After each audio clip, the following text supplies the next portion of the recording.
My business focuses on helping ambitious SMEs grow by transforming the way they sell. Now, whether that's through strategic planning, sales team development, or hands-on leadership as a fractional sales director. What really inspired me was seeing so many great businesses with real potential struggle to scale, not because of their products or people, because they really lack structure, any defined focus, or the right sales leadership. And after working in a number of blue chip companies over the years and several high growth SMEs, I saw the opportunity to bridge that gap, bringing big business thinking into smaller organizations in a very practical, personal and results driven way, so quite entrepreneurial. Having worked across a wide range of industries, I really feel I bring quite a balanced cross-sector perspective to my clients and to the table. And one area I see a lot, particularly in SMEs, is a lack of a clearly defined business plan. In fact, there's research done around 54% of small businesses don't actually have a business plan. Often the vision only exists in the CEO's head, and sometimes that's fine, which means there's no clear communication, alignment outside of that, or accountability across the wider team. So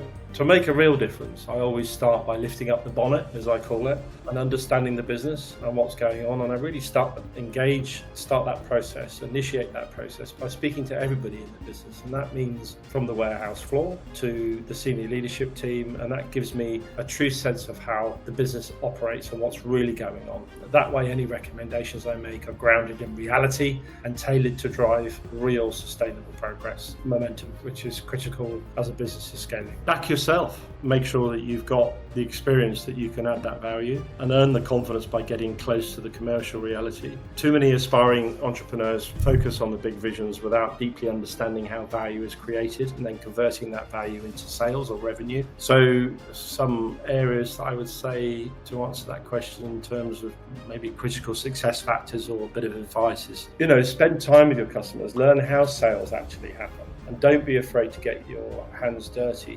One thing that people forget is most entrepreneurs are visionary and they are mavericks. It just comes with the territory. Generally, you've got a super fantastic idea. You're massively enthusiastic about it. You're going to make it happen. You don't know how it's going to happen, but you will find a way. Unfortunately, sometimes what comes with that huge enthusiasm is they don't have them sales experience or commercial experience. So don't be afraid to get your hands dirty, go and meet customers, learn how sales happen and how to develop sales. And there's plenty of areas to be able to do that. The best leaders in this space are the ones who can think strategically but act decisively. And remember, momentum beats perfection, hands down, every time. Just keep doing, making things happen.